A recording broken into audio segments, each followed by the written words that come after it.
When we live in a dialectical behaviour therapy lifestyle, the stop skill is the single most important skill that we need to take the time to master. In its basic form, it helps us to avoid making things worse in difficult situations that are already emotionally uncomfortable for us to go through. When we practice the stop skill on a regular basis, building it into our daily routines, its natural organic progression is such that it morphs into an in-depth exploration of both the internal and the external world. And when we practice it to a point where we think we've practiced it enough, then we continue to practice it some more so we overlearn its implementation. We can use this skill at the drop of a hat. Stop helps us to separate our story from the facts of the situation, and it gives us the priceless capacity to practice cognitive diffusion. The success of the stop skill is dependent on our ability, capability, and willingness to observe and describe what's happening both externally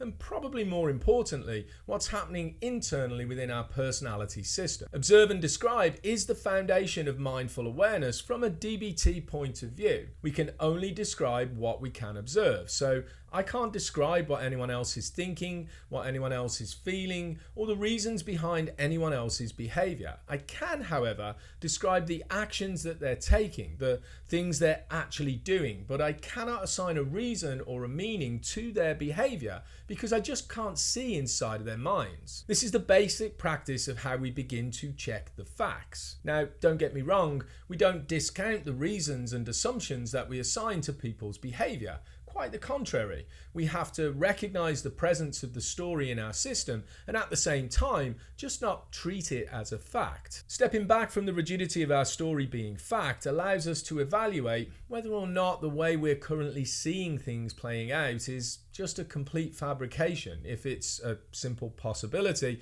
or if it's a high probability of going the way we actually think it's going to go. This allows us to proceed in the external world with this new mindful perspective and not a particular rigid point of view. On the other side of things, I can observe what's happening inside of my own personality system, just like you can observe what's happening in yours. What we're thinking, what we're feeling, what our physical sensations are, and what urge to act on a certain compulsion we may be experiencing in this very moment are all within our descriptive capabilities. When we participate in this action non-judgmentally, in conjunction with the language of schema therapy, it promotes the practice of what we call cognitive diffusion, creating a space between emotion and reason, which is something we really need to find.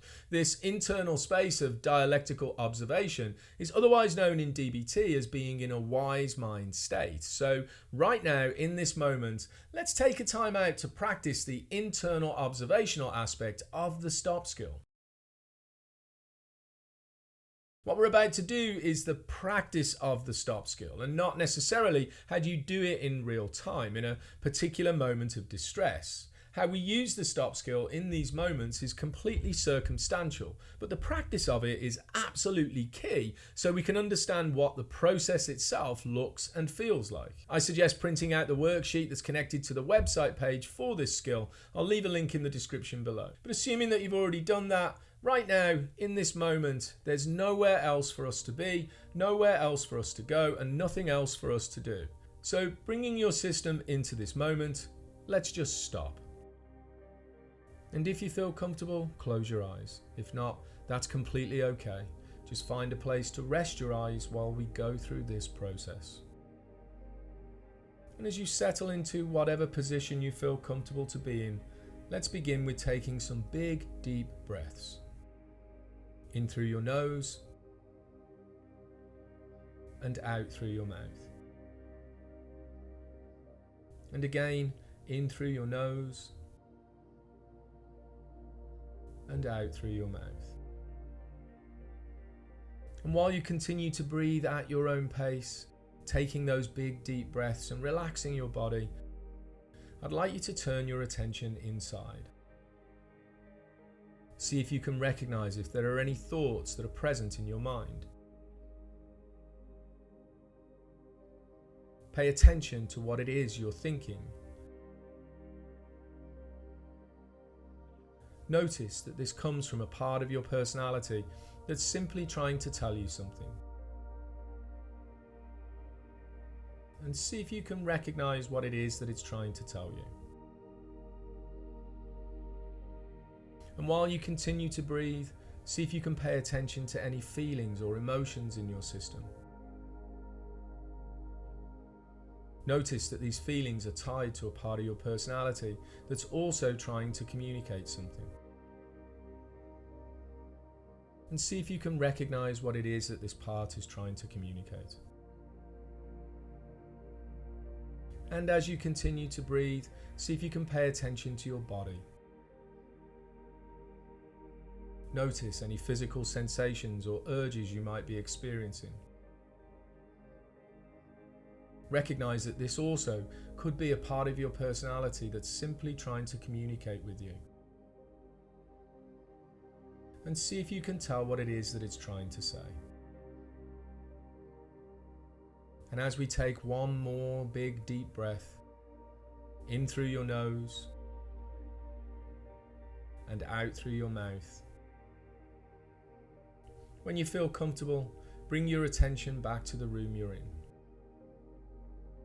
And as you bring yourself back, we now have an opportunity to effectively describe what we just observed. So if you can, and there's a willingness to do so, I recommend writing down the things you observed on the Stop Skill worksheet connected to this video. Describing what we observe means non-judgmentally recognizing and labeling what's going on within our system. Validating the experience, not necessarily approving of the behavioral response that's trying to play out, so we can proceed with this new mindful awareness, effectively participating in living the life we want to live. And as we've said before, there are several key components to developing this essential process. First, we need to know what distress looks like in our behaviors or feels like in our system, so we know exactly when we have to activate stop. Second, we have to actually stop and don't react. We have to slow things down by taking deep breaths so we can observe what's happening from an objective point of view. This leads us into the possibility of self-validation, which is an essential part of the successful implementation of this particular skill. Validating our emotional experiences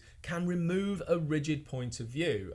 While it's nice to get external validation, as it's a part of the human experience for us to look for it, and there's nothing wrong with going after it when it's available, but when it's not, we have to learn the art of self-validation if we want to calm our system. When validation of emotion is conducted in an authentic and genuine way, not just paying it lip service by saying what we think we need to say without compassion and empathy, it opens up the possibility of seeing a different point of view. And this is the basic intent of the stop skill. When used in conjunction with the RAAVEN exercise, we develop a new way of thinking and a new way of speaking within our own personality system. A way of thinking and speaking that builds a dialectical perspective. And for me, this was absolutely groundbreaking stuff. It was the light at the end of the proverbial tunnel, and it completely changed my entire perspective on life. Understanding the importance of mastering the stop skill cannot be overstated. It's an essential component of living the life you want to live, and it's